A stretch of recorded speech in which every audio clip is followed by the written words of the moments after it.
What's going on, man? Welcome back to the basement. I'm Ron, and it's Monday, which means it's time to talk through my top 10 lessons learned and takeaways for fantasy football from the games we just saw on Sunday. We're going to look at all of the data, stats, usage trends from week 9 and project them moving forward and give you what you need to know so you don't have to spend hours searching through box scores. So, with all that being said, we have 10 takeaways to get into. As always, we're moving quickly. If you enjoy, leave a like, subscribe if you're new. And first up, as always, is the world-famous rookie receiver report.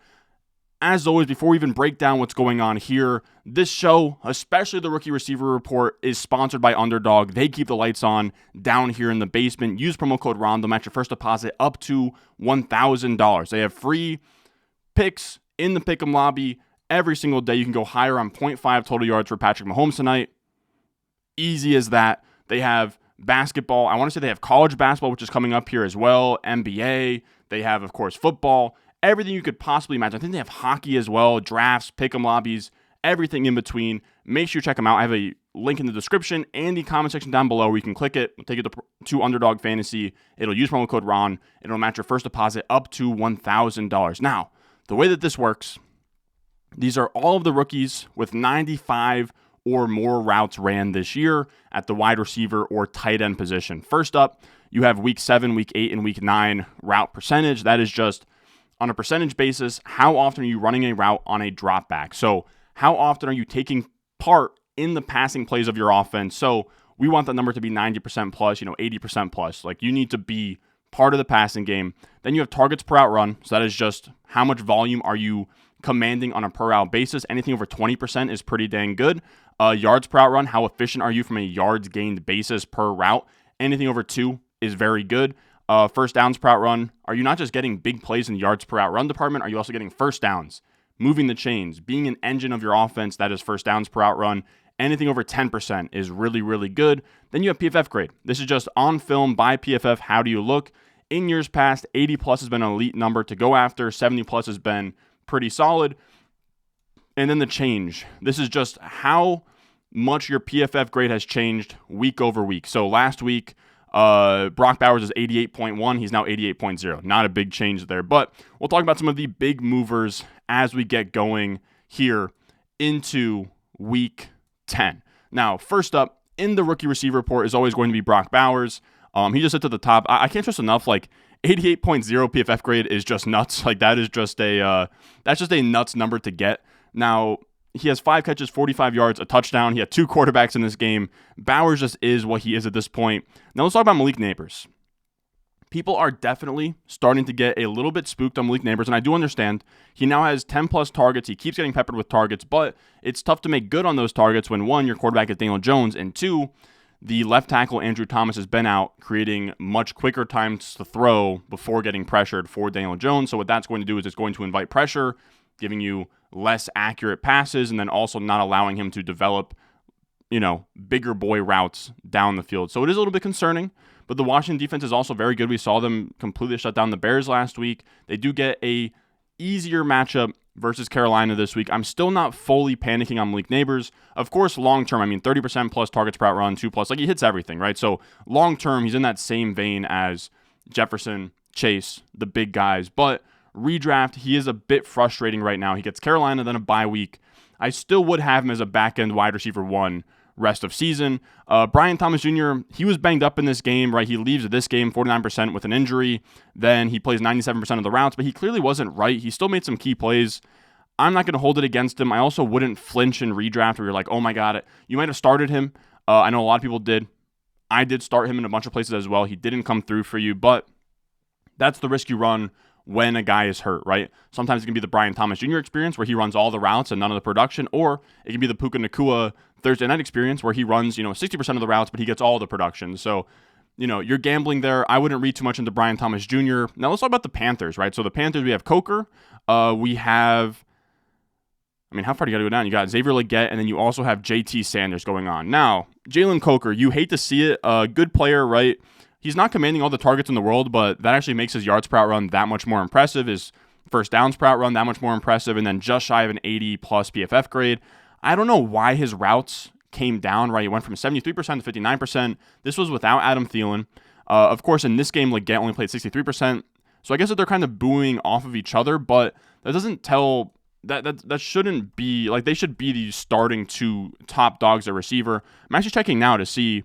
I want to say that there was maybe like a Tompkins was the other one that they have been mentioning as the other receiver in the mix here. You had a Leggett, you had Jalen Coker, you had Mingo, a surprise 31%. It was David Moore. I mean, that's just nuts. David Moore, someone that I didn't even really know he was still in the Panthers, has run 85% of the routes in week 8 and then 93% of the routes in week 9. So David Moore, a guy who like started in Seattle as like a big play, like fringe guy, that's brutal. To me, that's more of a Dave Canales thing than it is a Jalen Coker thing. So Jalen Coker, I even tweeted about this. I said, I like Jalen Coker as much as the next guy, but to everyone out there pushing him as like this must-start player in week 9, I did not understand it. I had him as like wide receiver 48. Everyone was really excited to play him versus the Saints. I did not see it. To me, he has been a rookie receiver report darling. He is somebody where if you go back to my rookie stashes video in the Dynasty season, I liked Jalen Coker. But this is not somebody you need to rush to put into your redraft lineup, all right? This is not somebody that you need to go put in your flex spot or anything. Just stash him in redraft, stash him in Dynasty, and see where it goes. But I'm still not flinching. I think that he's still a great player long term. Why David Moore is running more routes than him, I could not tell you, but Dave Canales is going to have some stuff to answer to this season. Then you have Xavier Leggett, back up over 90%. He scores a touchdown in this one. Still not super efficient, but still, in the coach's eyes, the top dog, the wide receiver one in this offense. Bryce Young looked kind of like semi-competent here. And Leggett scored, I think, like 4 touchdowns in like his last 6 or something. So he's running hot with touchdowns. Everything else is a little bit lackluster. Then you have JT Sanders here, who actually had the biggest positive change in PFF grade this week. Now, of course, still 55.9, but a nice step in the right direction where he comes out here. He gives you 4 catches, 87 yards, looked really good. In terms of like big plays and just being a guy in the NFL. But it did coincide again with, I believe, no Tommy Tremble, the starter for the Panthers. Now, I think JT Sanders is actually going to force their hand here to give him more playing time, but he's much more of a dynasty stash than anything else. So I won't spend too much time on him. Then let's move on to Marvin Harrison Jr. People are very upset, rightfully so. He has been very boom-bust in nature this year, giving like a bunch of, less than 5-point games. And the issue really is this ADOT. He is used as a very classic X receiver downfield, like hovering around like a 15-yard ADOT, average depth of target, meaning that it's only the hard stuff, right? It is go in against press coverage, downfield, catch a contested ball, which is all fine. He's capable of doing those things, and it's why he's had 200-yard plus games. Last week coming against Jalen Ramsey, who we'll talk about with Keon Coleman, but Jalen Ramsey is still a legit guy in the league. It's just that Marvin Harrison Jr. in a game here where the Cardinals didn't have a lead. They were up all game. They ran the ball all game. There's only like 19 targets to go around with Kyler Murray. Marvin Harrison Jr. had 5, which is, a 20 to 25, 26% target share. So he got the targets. He only caught 2 of the 5 balls, but when your average of the target is that far downfield, you're not going to catch everything. So it's just a really tough role. I still do believe in him long term. I think that there is going to be spike weeks to be had here, but in a run-heavy offense where the easy stuff, right, the underneath yak plays goes to Trey McBride or a little bit to Greg Dortch or Michael Wilson, it is tough to have like an every week startable like wide receiver 2. So to me, he's like a high-end wide receiver 3 with like massive week-winning upside, Marvin Harrison Jr. But long-term, I'm not flinching on Marv. Then you have Ladd McConkey. To me, this is a buy window. Still great per route, right? 20% plus targets per out run, 2+ yards per out run, 10% plus first downs per out run, high 70s PFF grade that I think will be 80 plus by the end of the year. Everything was there. It just didn't happen to go his way. He still led the Chargers in targets, but we had the big plays going to Quentin Johnston and then a little bit to like Jalen Reagor in this offense. The best is yet to come, especially we're going to talk later about the Chargers, but they are really ramping up their passing volume, which is going to be massive for Ladd McConkey down the stretch. So if you can buy him in redraft, dynasty, Ladd McConkey, I want him everywhere. Then again, right, this is the Jalen Ramsey thing. Jalen Ramsey was very, very good, man. Jalen Ramsey had the highest coverage grade across the entirety of PFF this week, and he only allowed 2 catches for like 19 yards in coverage. So not even just to Keon Coleman, but to any Bills receiver that he was in coverage with, 2 catches all day. So he was lights out after kind of getting torched by Marvin Harrison Jr. the week before, where Marvin Harrison Jr. like ran away from him on a crossing route and scored in the back of the end zone. I think it's fair to say that Keon Coleman's not as good as Marvin Harrison Jr., especially as a pure X receiver trying to beat Jalen Ramsey in single coverage. I think that that's fine. I'm not going to hold that against Keon Coleman, a young guy coming into the league who definitely is raw. It would have been nice if Amari Cooper could have taken some of that off of his plate, but because Amari was out, I think that actually kind of hurt Keon Coleman in this matchup. Now, we're still, fine, like high ones yards per out run, like 70 plus PFF grade. It's not great. One of his down games so far after like a 2 to 3 game stretch of him playing good, but I still think that he's fine as kind of this boom bust flex option in redraft and a guy that you like long term in Dynasty. Then we have Rome Odunze. Rome Odunze almost undermines this whole entire thing we do here. I really do think like these numbers here, especially in a high volume kind of like passing offense that he's in, or not even high volume passing offense, but he is just running a lot of routes in general. These per route numbers don't do him any justice. I think he's much better than these numbers would suggest, and it's really just because Caleb, this offensive line, and the play calling has been that bad that it's been really screwing him over. This is a tweet from Rich Rebar here saying the highest inaccurate target rates for players with 25 plus targets this season, 6th most for Rome Odunze, 8th most for Keenan Allen, 10th most for DJ Moore. So not great for Caleb Williams, who we will talk about in a second here. I just think it's tough for him to produce. This is another week of him stacking up positive PFF grade changes, right? Plus 1.1. He had a second game over 100 receiving yards in this one, outproduced all of the Bears receivers, and he consistently looks like, and I know that we all have a lot of respect for DJ Moore, we have a lot of respect for Keenan Allen, but to me, on the field, Rome Odunze has looked like the best Bears wide receiver at least the last few weeks. He just looks more explosive. He looks like he cares more. DJ Moore, I don't know if he's dealing with an injury. I think Keenan Allen is washed. And Rome Odunze comes out here, 7 targets, 5 catches, 104 receiving yards on a day where this passing offense wasn't even that good. So Rome Odunze I actually feel really good about as like a late season hammer / dynasty upside guy. Like I would still have him probably in a tier behind Malik Neighbors, of course, but somewhere in that Marvin Harrison Jr., Brian Thomas Jr., Ladd McConkey area would be Rome Odunze. Probably like right next to Ladd McConkey, maybe just under him, but I'm really not panicking on him long term as we kind of progress here. Then we have the rest. Now, this one, actually both of these bum me out. Both of these Bengals players bum me out for very different reasons. Jermaine Burton, man, I kept him here. I was going to write something worse than inactive here, but I don't want to be that guy. I just... what a disappointment, man. He is, leading this class in yards per hour run, of course, on a very, very small sample. But every time he's in the game, he is making plays. Every single time. He'll run like 43% of the routes. He'll catch a deep 40-yard bomb that he just, tracks really well and creates separation. And things finally set up correctly, right? 0%, then 43%.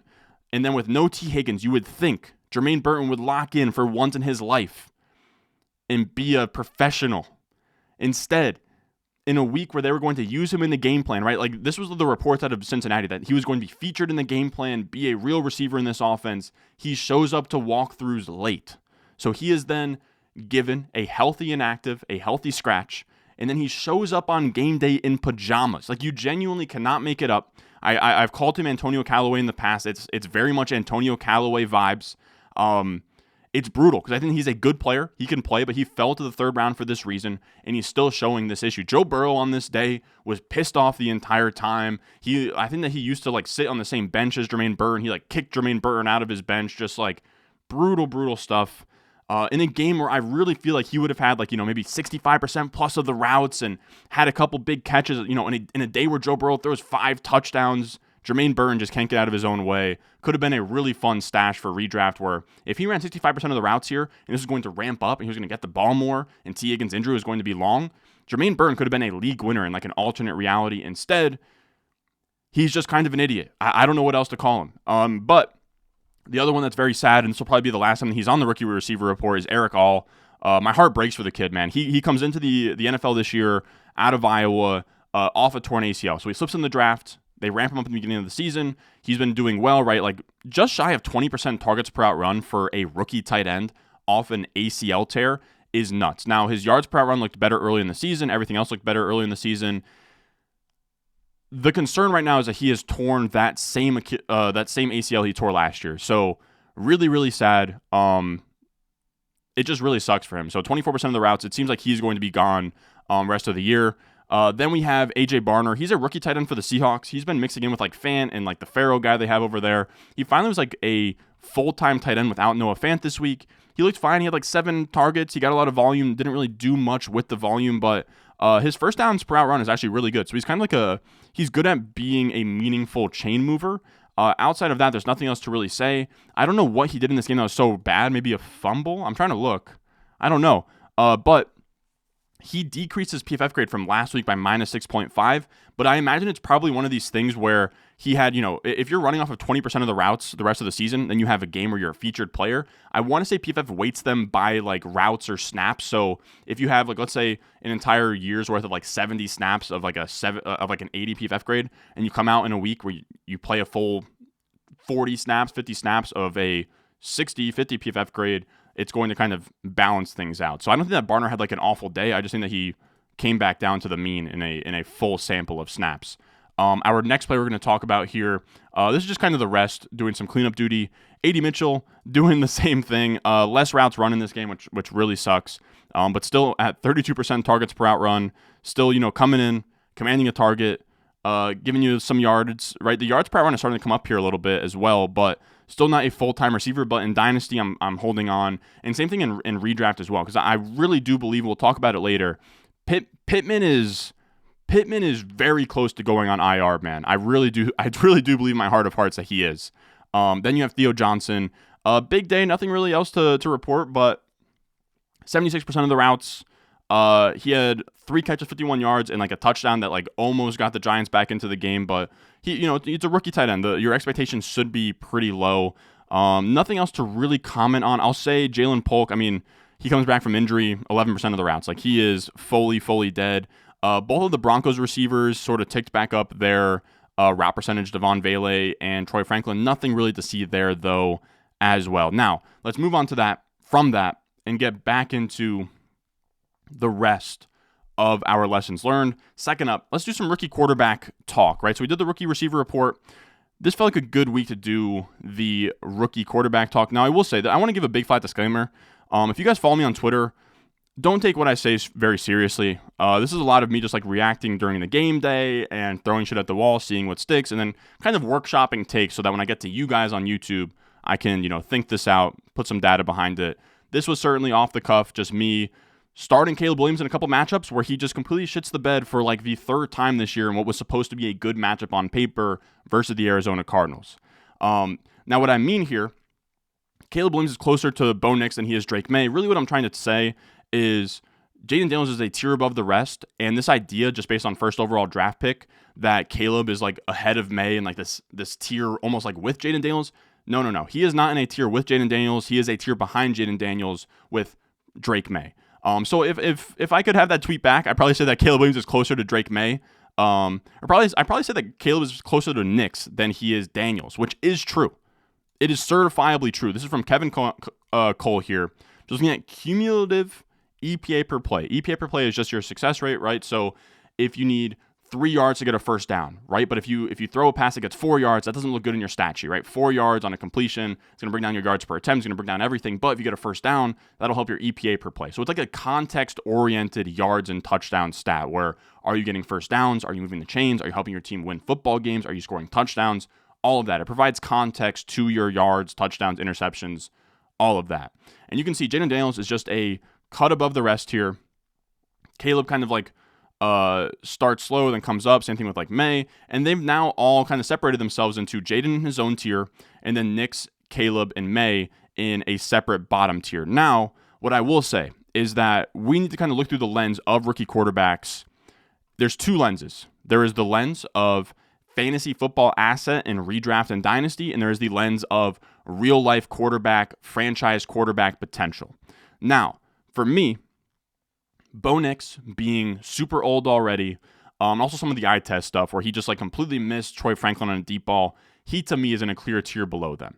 So now you have Caleb and May, and people are still holding on to pre-draft takes of Caleb over May, and to me it's very close. And today, if you were to ask me in dynasty, redraft, whatever, starting a franchise, I would say Drake May. Now, people want to come to Caleb Williams' aid and blame the coaching staff, blame the offensive line, blame the bad play caller, whatever.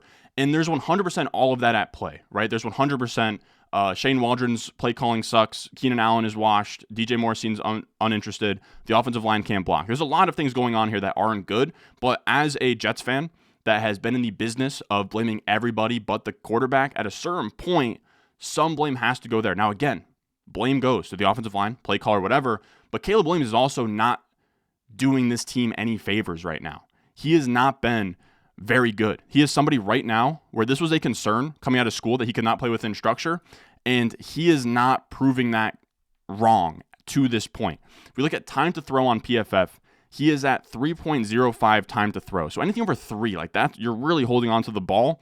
And there are dudes like Bo Nix. This is actually one of the things you can talk about. Bo Nix, Anthony Richardson, anybody on this list with like a sub 20% pressure to sack, which is P2S, which is how often you're getting pressured and it turning into a sack. So it's like a sack avoidance metric. And the longer you hold on to the ball, the more pressure you're inviting. So if you can get that number low while also having the time to throw super high, that's alien type stuff. So Purdy fits in this bucket. Bo Nix fits in this bucket. Lamar, of course, fits in this bucket. Jaden Daniels has fit in this bucket so far. And Richardson, who you guys know, I like Richardson partly for this reason that he is this mountain of a man who can scramble around and then not take sacks.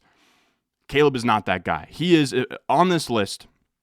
It is Caleb, it is Deshaun Watson, and it is Sam Darnold. Guys who hold the ball for over 3 seconds and get sacked on 25% or more of their pressures. Not a great group to be a part of. As good as Sam Darnold is playing, I think that O'Connell is definitely masking some of his flaws. Now, we look after that, and we have this Rich Rebar tweet here. Highest inaccurate target rates for players with 25-plus targets this season. All Bears receivers are in the top 10. So he's not on target. He's holding the ball long. He's taking bad sacks. Like, yes, did the offensive line not play well yesterday? Sure. But there were plenty of times where he either held onto the ball too long and created his own sack, or he tried to be a hero and spin out of something he didn't have to spin out of. He spinned right into pressure. It's a brutal watch. Again, 3+ seconds to throw the ball is not good. I'll also bring up this Hayden Winks chart as well that I wanted to talk about. It's just, again, I'm not putting it all on Caleb, but at a certain point, we have to face reality. And you can't just like keep on coddling him and saying that none of this is his fault. This is the chart I'm referring to, right? So Hayden has a lot of really cool charts. Shout out to him. And this is just a quarterback when not instantly pressured, right? So this is just quarterbacks when they don't face pressure within 2.5 seconds. So this is just how good are you just as a normal quarterback. I like this more than no pressure because the quarterback can cause his own pressure later in the play. So it's just literally, if your offensive line holds up, how are you? He is in the that's tough category right now. Caleb Williams. He's next to Gardner Minshew, Daniel Jones, Will Levis, Jakobi Brissett, Deshaun Watson, Mason Rudolph. Instead, we have Drake May up here. Like, yes, he's in the YOLO balls category, which isn't great, right? We would want him in the top right? That's where Jaden Daniels is. But he is still in this like good quarterback range, right? May, Tua, Aaron Rodgers. I mean, Dak's not playing his best ball, but it's at least like somewhat positive to be up here, right? He has a high big time throw rate. His e-paper play is also better than Caleb, or e-paper play is like somewhat similar here, but the big time throw rate isn't great. Like he's making explosive plays when he's not pressured. And you have to understand as well, he's doing that with Kayshon Boutte. He's doing that with, I can't even name it's Demario Douglas, it's Kayshon Boutte, it's Kendrick Bourne, it's Hunter Henry. He doesn't have the same stuff at disposal as Caleb Williams, and he also has Van Pelt calling plays. He has one of the worst offensive lines in the league. So it's just like, at a certain point, you have to show it, even with a bad supporting cast, or even, on paper, this is supposed to be a good supporting cast. And the thing that drives me crazy for fantasy football purposes, if we want to take a step back from him as a franchise quarterback here, is he is killing you right now. And I want to tell you, if you have him in fantasy, do not be scared to drop him. It's just become this spot here where you can see here, right? He is somehow, I don't know how the Bears schedule does this, but they are in the NFC North with the Lions, the Packers, and the Vikings. 3 of the best teams in the NFL, and through 9 weeks, they've played none of them. And the issue here is that he has had good matchups on paper, right? They go against Houston. He lays an egg, under 10 points. Indianapolis, he bounces back. Then the Rams, right? Prior to like the last couple of weeks, they were actually an easy matchup.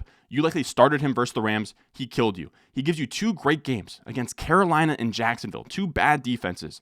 Goes into the bye, fresh out the bye. You fire him up versus Washington and Arizona. 2, again, easy defenses. And what does he give you? Under 10 fantasy points. So right now, he is killing you because he is giving you easy matchups and then falling flat in all of them. And again, it's not all on him, but there needs to be something more, man. You have DJ Moore, Rome Odunze, Keenan Allen, Cole Kmet. You have all the weapons in the world. At a certain point as a player, if you can't exceed the environment you're placed in, that's an issue. That's what Drake May is doing right now, right? On paper, this offensive line sucks. His receivers suck. His coach isn't a great play caller, and he's still making do, giving you fine fantasy performances, looking good, having good, big-time throw rate success. It's just not great. So now he sits at 15 points per game as the QB 21, and he still has 6 games to go against the Lions twice, the Packers twice, and the Vikings twice. If you can't start him against Arizona, I don't know who you can start him against moving forward. So at risk of him just being the most frustrating watch ever, you can 100% drop him. Now, again, we're talking about coaching, all of that. Justin Herbert set the record for the most, I want to say it was passing touchdowns with Anthony Lynn as his play caller. Not great. Baker Mayfield also was up there in that record book, and he was throwing to like the corpse of Jarvis Landry and Odell Beckham, and Hugh Jackson was his coach. At a certain point, you can't just keep on making all these excuses. Now, turning over to Drake May. Drake May is now at 20 points per game in the 3 games that he has started and finished. He did not have a perfect day this past week, right? He threw a couple picks. It wasn't super pretty. But what he's going to do is he is the engine of this offense. He accounted for 300 total yards in this offense. I want to pull up the game log here because I don't think they got much out of the run game. I think that literally all of the yards that they had pretty much came from Drake May. Where Drake May had 206 passing yards, 95 rushing yards. So that is what? 301 total yards. This offense as a whole had 295 yards. Like, it literally all came through him. There was negative plays from other guys. Like, everything that they gave you on offense came through Drake May. Like, he carried the offense, and I can at least speak on, his yards per attempt's not going to be great, and it's going to be a little bit ugly, but his, we're talking leading receivers here. Hunter Henry, Kendrick Bourne, Ramondre Stevenson, Demario Douglas, Kayshon Boutte. Like, he's throwing to nobody out there, and he's still figuring it out. I know that they lost the game, but I'm not all that worried about wins and losses when it comes to rookie quarterback play. Are you producing? Are you making good throws? Do you look good? And he's done all of that so far. He scrambled a ton as well, which we love for fantasy football, which matters in redraft and dynasty, of course. 8 carries, 95 rushing yards. He gives you 17.7 points on the day in a game versus a good Titans defense that hasn't been all that friendly towards opposing quarterbacks. Now, I do want to make it clear as well, both Caleb and May had 20-plus pressures faced this weekend. Drake May had a better time to throw and a lower pressure to sack rate. So he's actually evading pressure, he's getting the ball out quicker, and he's also scoring more fantasy points for your team. So I don't think it's crazy to react 9 games into the season and say, hey, it's no longer Caleb versus Jaden. It is Caleb versus Drake May. And as of right now, in terms of redraft and dynasty, I would lean Drake May. We look here in terms of just like production here. And I've also learned in my time doing fantasy football and talking about this stuff is it's better to be early than late. We look here for Drake May. This is through your first 4 starts. Now, of course, he didn't play the full game versus the Jets. And even still, he's 6th all time through a quarterback's first 4 starts since 2000. In rushing yards. You have Lamar, Jalen Hurts, RG3, Jaden Daniels, Tim Tebow, then Drake May, then Deshaun Watson, Anthony Richardson, Cam Newton. All those guys besides Tim Tebow and Richardson had amazing, amazing spans at quarterback in fantasy football. And then same thing where you look at a quarterback through his first 3 starts. Now, of course, this is a little bit muddied, right? He had 60 fantasy points in his first 3 full starts. I couldn't get it to only count games that he finished. So he would have been between Burrow and Herbert here all time. Again, another great list of RG3, Hurts, Tebow, Newton, Watson, Jaden Daniels, Richardson, Burrow, Herbert.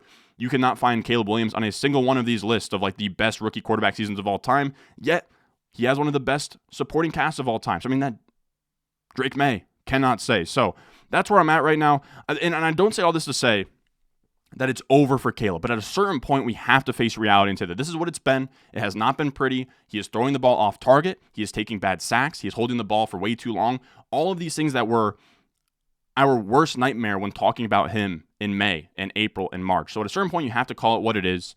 I still do think that he can be fine long-term and be a great quarterback long-term, but he's definitely, if we're just, drafting today, I would have him 3rd among these quarterbacks moving forward in like a dynasty setting. I would have him even behind Bo Nix if we're talking just redraft this year in terms of fantasy football. So that's where I'm at with the rookie quarterbacks. I won't speak too much on Jaden Daniels because it's just clear that he's amazing. And then Bo Nix, it's clear that, he's a little bit limited. I think that he has like a nice floor. I don't know what his ceiling is as a quarterback, but as like a much older guy who's definitely shown some of his limitations, I think that he's like clearly in the tier below them.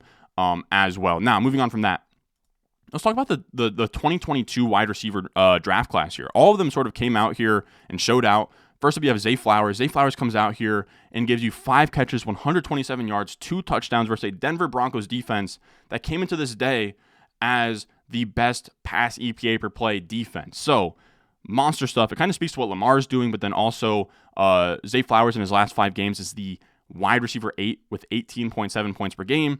You can see from J.J. Zacharyson here, he has hit a 30% target share in 3 of his last 4 games. He's been at 29% or more in 4 of his last 5.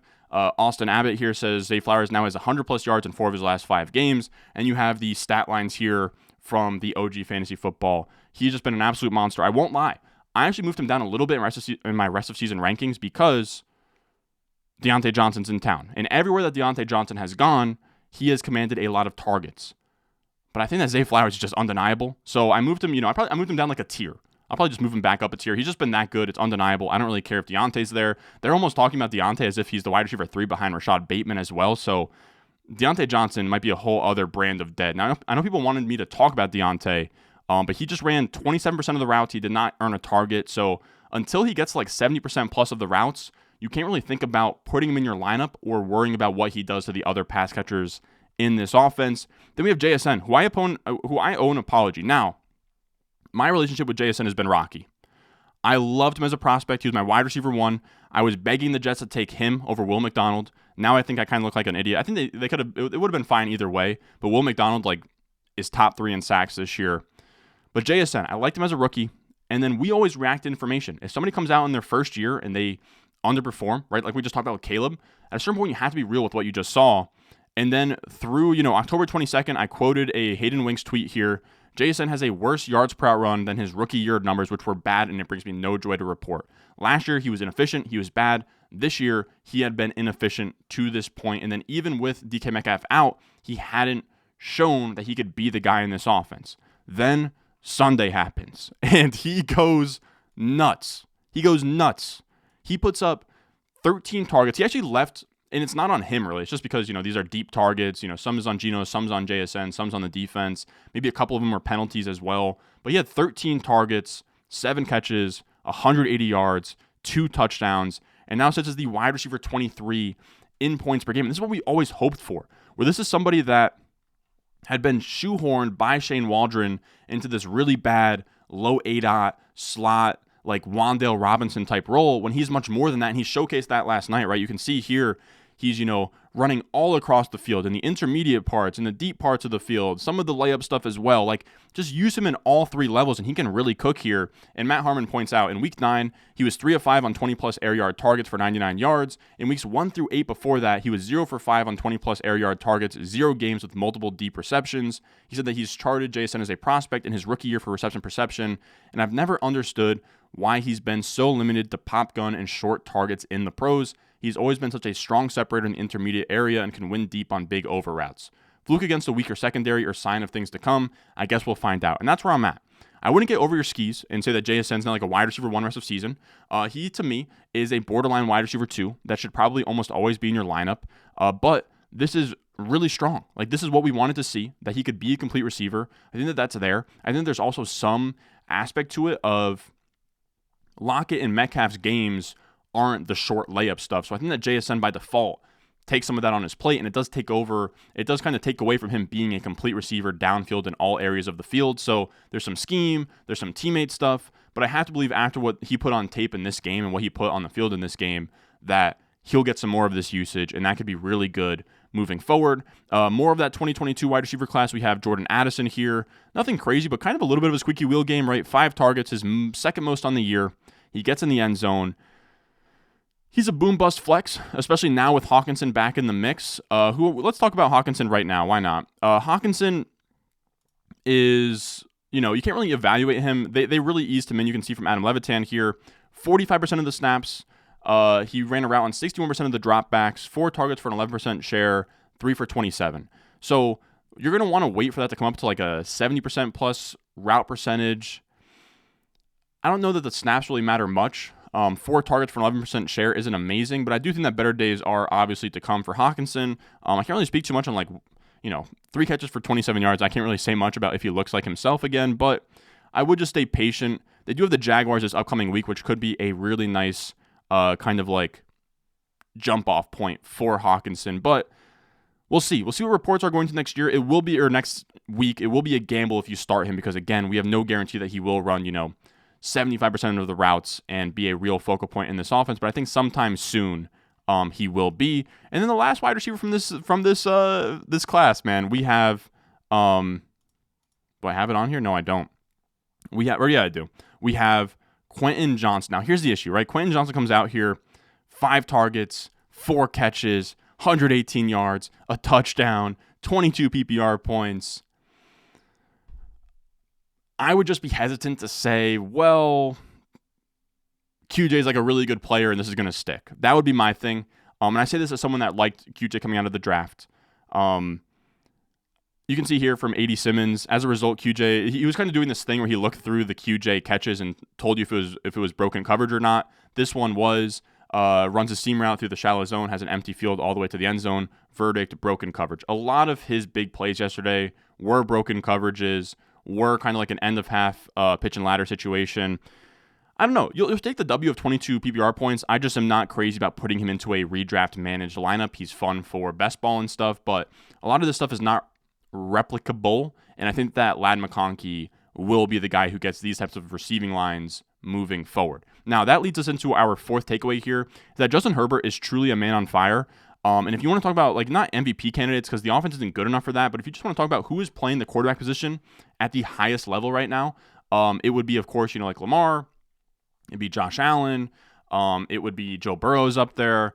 You can put Mahomes in there by default if you want. You can put Goff up there. But Justin Herbert 100% has a seat at that table as one of the best operators and player of the quarterback position right now in football. It's just amazing, man. He is throwing passes to Quentin Johnston, Simi Fehoko, Josh Palmer, Jalen Reagor, Will Dissly. Like, only so many can go towards Ladd McConkey. The rest of them are going towards zeros. And he's out here looking amazing. The Chargers are trusting him. You can see at the bottom of this tweet, the Chargers' neutral pass rate before the bye, 40%, 31st in the NFL. Since the bye, 62.4%, second in the NFL. So they're letting Herbert cook despite bad supporting cast, despite, yes, the tackles are great, but the interior offensive line isn't amazing.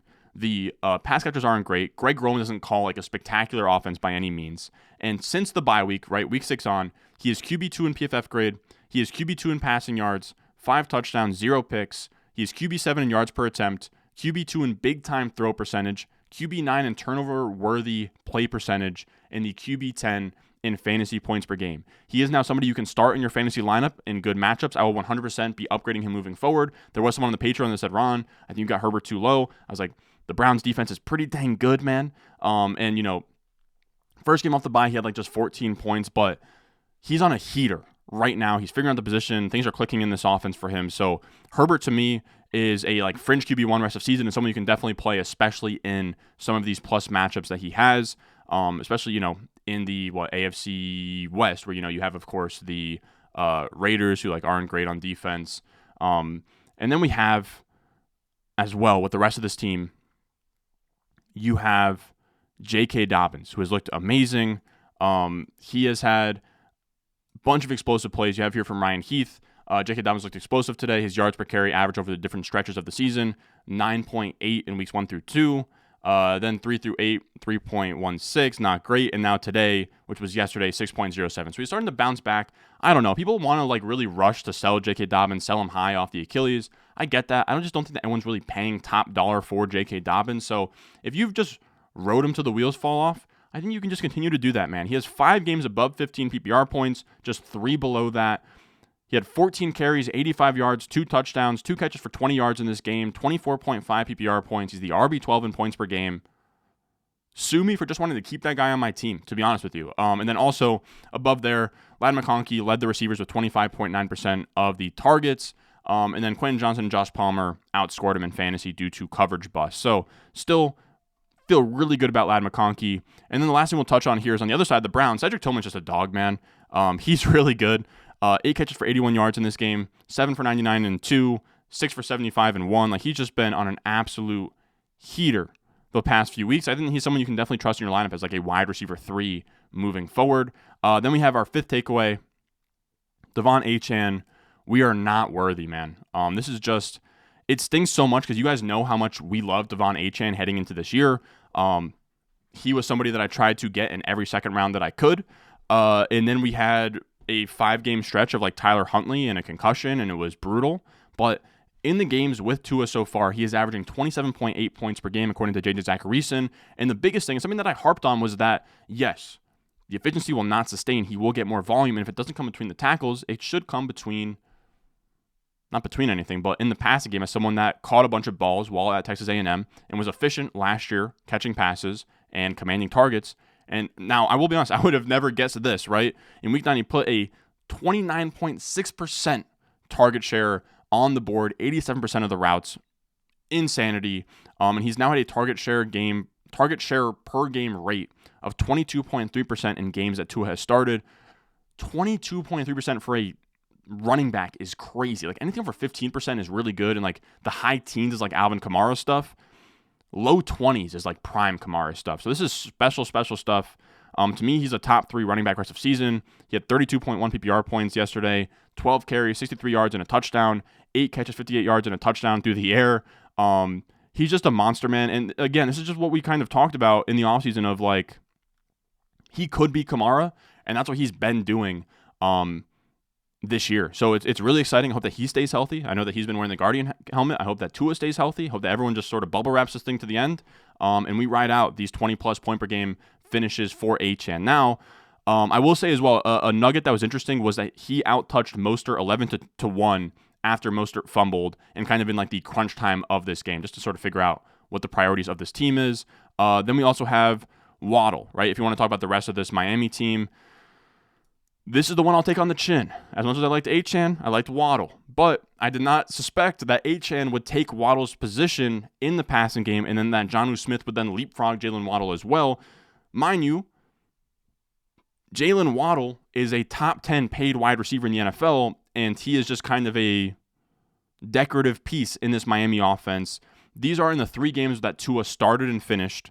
You can see here, Waddle has just 11 catches, 146 yards, and a touchdown in that 3-game span. That is really, really bad. So he goes from a guy that I've been, last week it's like, okay, last week might have been a fluke. This is still Tua's back in the mix. He'll find Waddle. Of course, Waddle had a touchdown, but he didn't get a target until like the 3rd quarter. It was just brutal across the board. So he goes from like this fringe wide receiver 2 to now being this like flex boom bust play until we see some kind of consistency. And then I also wanted to talk about Buffalo on the back end of this takeaway here. Ryan Heath has here, just when I thought James Cook's role was likely safe, it was not. He posted a 58.8% carry share, which is just your percentage of the running back carries, after being above 70% each of his past 3 games. Ray Davis poached a goal line carry in the 4th quarter of a 1-score game. He also took a dump off 63 yards to the house. So Ray Davis is just kind of a guy that, like, the toothpaste is out of the tube, and you can't really put it back in. He has just been that good. He is making big plays. He looks really good, fast, explosive. So it's going to be more of a committee than we'd like to admit, which does suck because we liked James Cook this offseason. James Cook was somebody that we thought had top 5 upside. I think that he was paying off on that early on as someone that had the goal line role, had the receiving role. But now the goal line role is slipping away. The lead back role is slipping away, and we're now just living off of big plays, which is fine, but he goes from a running back with like high-end RB1 upside to a running back with like high-end RB2 upside, which is fine, but not great. And then it's also time to have some tough Kincaid conversations, man. I sold myself on him going into the season. I thought it was simply, potentially number 1 target in this passing game attached to Josh Allen. Okay, fine. But some of these concerns that we had, from like Dynasty and after like a lackluster year 1 of like, is this guy even like a good player, right? Like we're drafting a role here, the Travis Kelce role attached to Josh Allen. The issue is that his college, like he didn't test. So we don't know if he's like an athletic freak. His college production was like fine. He gets drafted 1st overall, overdrafted in my eyes. I thought at the very least that Michael Mayer was better than him. You could make a case that on paper Sam Laporta was better than him. You could make a case that like he wasn't even that much better than like Luke Musgrave on paper.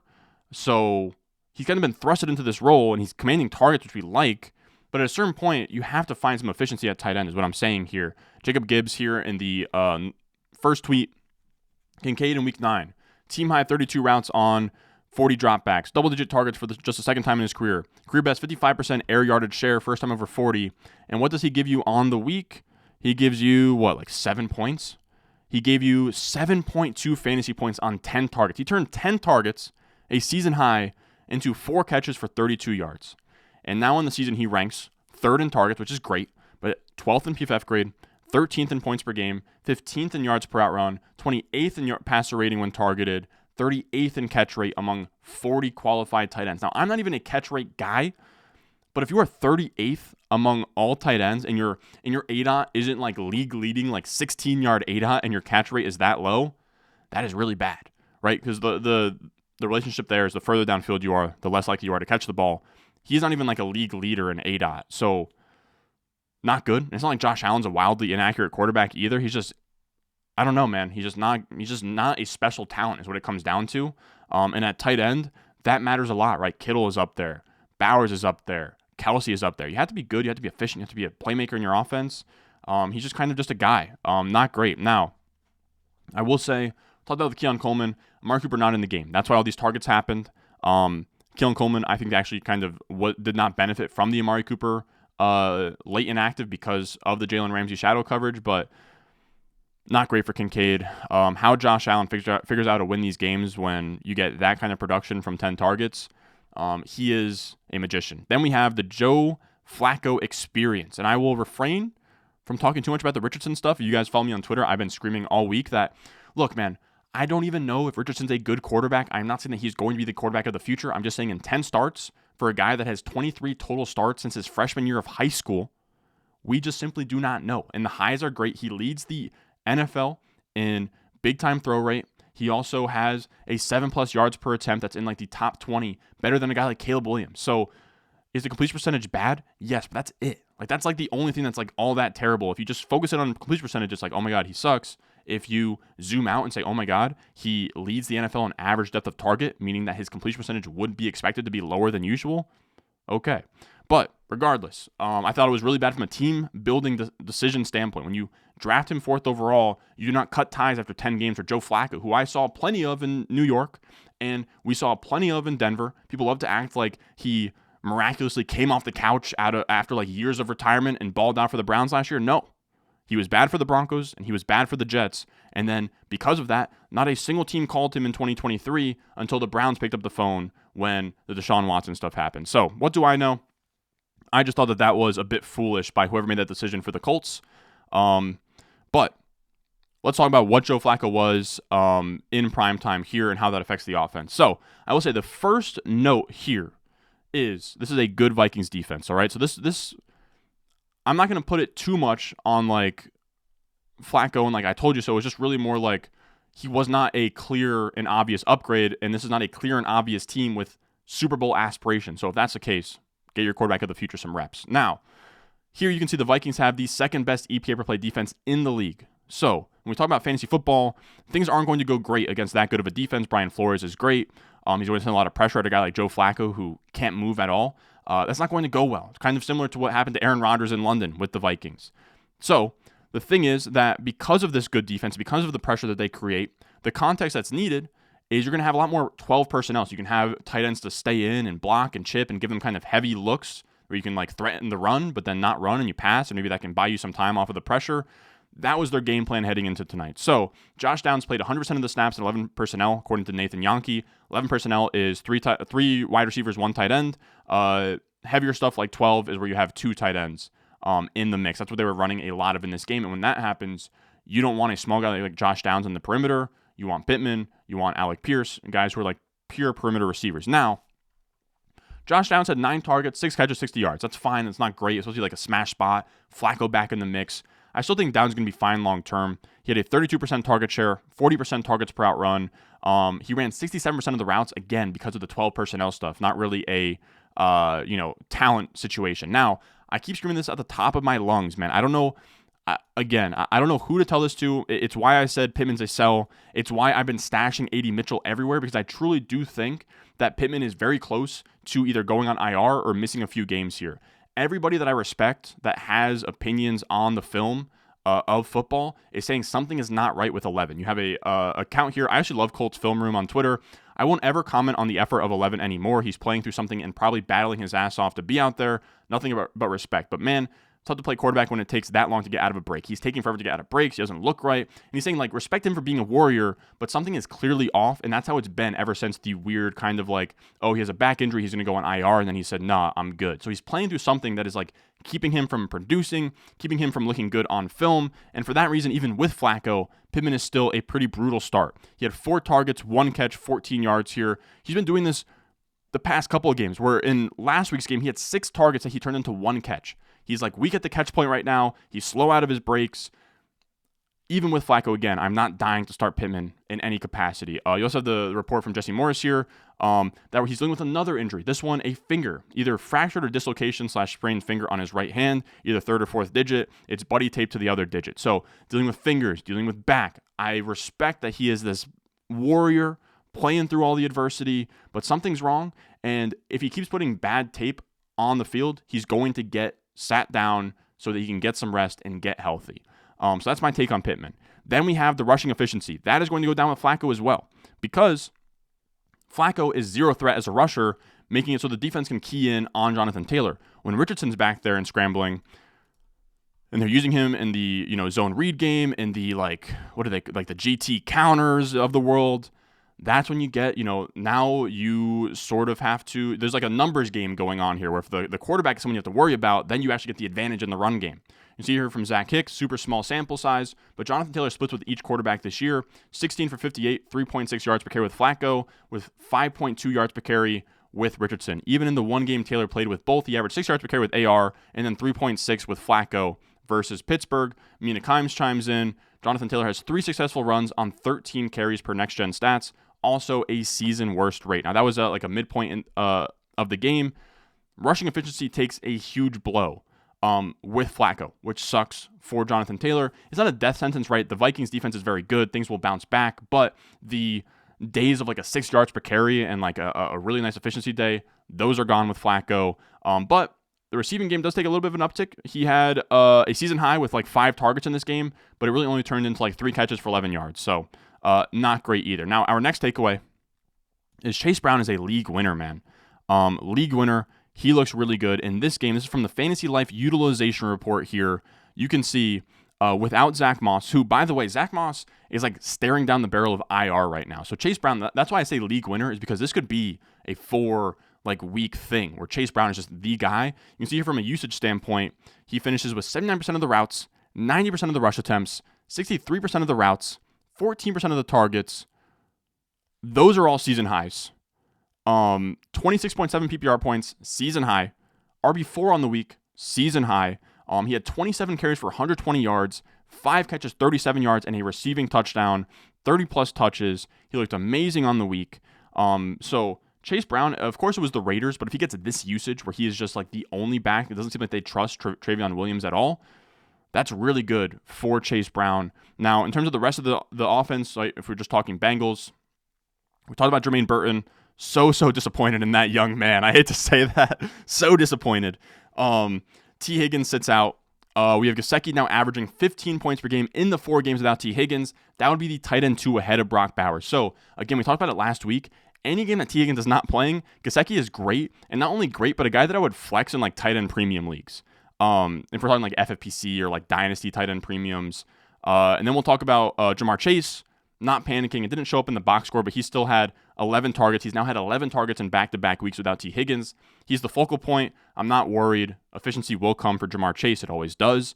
And then Jakobi Meyers, quick shout out to him. 17.2 and then 18.5 PPR points in each of his last 2 games. Sneaky like trade deadline candidate as well here, Jakobi Meyers. But without Devontae Adams, he's been pretty dang good. Then our 8th takeaway, the Falcons without London, and then also some Dowdle notes here. This one was brutal. Drake London scores a touchdown, does the funny celebration, and then we never see him again. Now, it's a hip pointer injury, which I couldn't really tell you what that means, but it seems from the vibes I got, it's not super dangerous or long-term. It shouldn't really keep him out of any games. It's just a precautionary thing that they took him out in this game. Now, sadly, London out of the game, you would think, okay, it's Pitt's time. It was not. He had just 1 target on 20 routes. Not great. Now, I will say with Pitts, it seems like he really gets going in games where the Falcons have to actually try. In this game, they were ahead of the Cowboys the entire game. It was never really all that close. Like the Cowboys, they made an effort to fight back, and then they started getting banged up, and then Rush comes in. It was never really all that close. So Pitts, if it's not close, he doesn't really get called upon. They start running the ball more. But it's not great that Darnell Mooney gets 8 targets and Bijan Robinson gets 7 targets. Now, again, 22 targets total is really low volume. Again, they were just winning this game. They were running the hell out of the football. They were playing good defense. But having Mooney and Bijan pop off like that to your 1 target is really bad. And it's why people were telling me, fringe top 8 tight end rest of the season, it's not high enough. And I said that a couple weeks ago. It just is what it is, man. He's very boom bust. Even when the matchup makes sense on paper, he doesn't come through. But when it doesn't, he goes crazy. You just start him in your tight end spot, and you hope he catches a long ball or two, and that's really all you can ask for there. I will say Darnell Mooney is an absolute monster. He is a wide receiver 3 rest of season, but that's been known. And now Bijan now has 4 straight weeks of 20-plus PPR points, making good on the bet you made when you took him in the top 5, which is really, really nice to see here. And then he could have had an even bigger day, but makes a big play. Algier then punches in on the goal line. Then we have Dowdle, man. Shout out to Rico Dowdle. Who knows how this sticks because the Cowboys are so weird about Zeke Elliott. I still don't know if the Rico Dowdle illness last week was real. What's going on with Zeke Elliott right now? But in any game where Rico is just the main guy and there's only one other running back in the backfield, he looked great in this game, man. 21.7 fantasy points. He's like top 10 among the league in success rate right now. So just converting the yards to gain and just making a good play when he carries the ball. He had 72% of the snaps, 57% of the attempts, 64% of the routes, 13% of the target share, and again, 20-plus fantasy points, and is in the RB2 conversation according to Dwayne McFarland here. He has 16.2 PPR points per game over his last 4. That is firmly in the high-end RB2 range, so we'll see if this sticks. The sad part is that we're likely getting Cooper Rush and then maybe even CeeDee Lamb missing some games, so that could just murder the offensive efficiency of this team, which would really suck for Dowdle. Now, let's talk about some messy backfields here for our 9th takeaway. We, of course, have the Cardinals. Shout out to J.J. Zacharyson here. I will say James Conner got banged up in this game, but I think the biggest story was Trey Benson.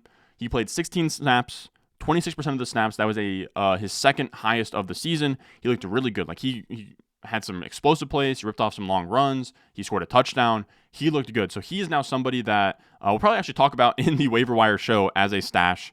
And again, Connor got banged up in this game, and then DeMarcado and Trey Benson both scored rushing touchdowns, and then also Trey McBride scored a rushing touchdown. So Connor really should have had a rushing touchdown in this game, but he did not. Let's talk about Minnesota, and this one's really not even so much for Aaron Jones, but Ty Chandler you can cut, and Cam Akers is probably now an ad on tomorrow's waiver wire show.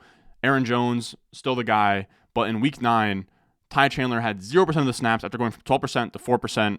This is from Fantasy Life's utilization report, by the way. Cam Akers up to 23% this week, so he is now leapfrogged Ty Chandler as the RB2. Then you have Las Vegas backfields here. Amidst firing Luke Getsy and Antonio Pierce trying to sort of run things here, he gets Alexander Madison down to 39% of the snaps. He takes Madison off the field, which is what he was doing the opposite of this. He had Zamir White as the main guy. Then Madison would come in on the goal line early in the season. They switched that. So Madison got him down there. Zamir White punches in on the goal line, and then also 49% of the snaps for Amir Abdullah. This is a messy backfield. When we talk about, this is maybe the messiest backfield on top of messy backfields in a pretty garbage offense attached to Desmond Ridder and Minshew and Aidan O'Connell. So not good. It was a fun little second where Madison was like a startable RB2. He is no longer that. And then we have Washington. This one sucks from J.J. Zacharyson. B-Rob out. You thought it was wheels up for Eckler, which it was. He scored a touchdown. He looked fine, but it wasn't bell cow Eckler. There was actually a 3-way split between Eckler, McNichols, and Chris Rodriguez. So if B-Rob misses more time, it's fire up Eckler season, but it's fire up Eckler as a back end RB2, not the same vein of a Chase Brown we just talked about. Then we have the Giants. Tyrone Tracy still holding steady as the lead back, playing over 60% of the snaps the last 3 weeks, whereas Singletary's on the other side of that. Then you have Denver I want to touch on as well. Javonte here, according to Ryan Heath, saw just 50% of the carry share today, his lowest since week 3. 8.8% target share, his lowest since week 1. Esme got 5 carries, 4 of them came on the final drive, but it's just not great, right? We're getting more Jaleel McLaughlin. We're getting more Audric Estime. We're getting less Javonte Williams. Not good. Then we have Jacksonville as our last one, which I thought this was really interesting. Tank Bigsby hasn't been trusted to do passing down work, but was trusted more than ETN this week. You can see from Jacob Gibbs, ETN had just 30% of the snaps, 34% of the routes, and he actually ran 3 less routes than Tank Bigsby, which is actually kind of shocking. Then you have J.J. Zacharyson. Bigsby ran 4 more routes than ETN in Week 9. He also played 11 more snaps. That's the first time those two things have happened in a game where both players were active this season. So Tank Bigsby, unless if it's... Now, of course, you can say ETN's working back from an injury. He might not be 100%, but there's a decent chance that Bigsby just kind of leapfrogged ETN on the depth chart, and that is huge, but also still makes them both pretty tough to trust on a week-to-week basis. Then let's talk about some TNF notes. Thursday Night Football, my Jets versus the Houston Texans. I don't know. Go Jets. I don't know. We're 3-6. Who knows what's the upside of this team. It was fun to see them play well. But in terms of the fantasy usage stuff, Breece Allen out-touched Braylon Allen. We talked about this on the trade show, but he has now out-touched Braylon Allen 58-10 in games with Todd Downing if you don't count the weird New England game, where against New England, it was a 17-12 split. Outside of that game with Downing, though, it has been 58-10, according to John Daigle. So Breece has kind of gotten back to that workhorse role. And as one of the easiest rest of season schedules down the stretch. To me, he is a mid-range RB1 rest of the way. Then you have Garrett Wilson and Devontae Adams. Shout out to J.J. Zacharyson for this tweet. They've both been featured, man. They both kind of got home this week. I don't know. I mean, it's just shocking for me as a Jets fan to be like, yeah, I mean, you could start both of these receivers in a given week, but Devontae had a 20-piece and Garrett Wilson had a 30-piece in this game. They pass a lot in close, like in the red zone as well, and they've both been up over 20% of the target share since Devontae Adams has been in the mix. So that's really good. This is a very consolidated target tree, which is good. And then, of course, you have the Tank Dell usage. He gets 9 targets, 6 catches, 126 yards in this game. So that's great to see. Nico Collins coming back soon, but I think that Tank Dell is kind of getting into his groove here. It's probably a fine wide receiver 3 rest of the way. And then CJ Stroud, man. He's killing you if he's on your fantasy team. He's somebody like Caleb where if you want to drop him and you want to stop even being tempted to play him in good matchups, you can definitely do that. He's now at 14.9 points per game on the season as QB 20-ish, something like that. So pretty brutal for Stroud, but he's also had his weapons taken away, and Bobby Slowick loves running the football. Now, that is going to do it for us today. About an hour. I don't know. I thought it was good, though. It's a little bit long. It was a little bit long, but I think the rookie quarterback stuff, I think that it all was worth it. So if you made it to the end here, leave a like. Also check out patreon.com, or not Patreon, dude. Check out Underdog. Check out Underdog Fantasy. Use promo code RON to match your first deposit up to $1,000. Make sure you check out the free new customer free pick higher on 0.5 total yards for Mahomes. You can get that into the Pick'em lobby and go crazy on all the stuff they offer in the Pick'em lobby between basketball, college basketball, hockey, football, everything you could possibly want. It's on there, and then also some drafts as well. I got in on the NBA ones before the season. I'm trying to think of what you could even get in on now. No big sport has really come up here just yet, huh? I guess it'll be like NFL playoffs in a few weeks that we will definitely do some of on the channel. But regardless, appreciate you guys watching. The links to all that is down below in the description and the comment section. If you are new, subscribe. If not, and you enjoyed this video, leave a like. And as always, I will see y'all in the next one.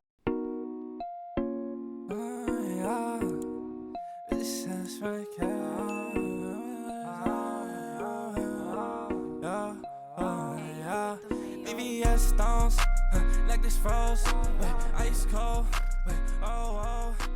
ice around my body like I'm frozen.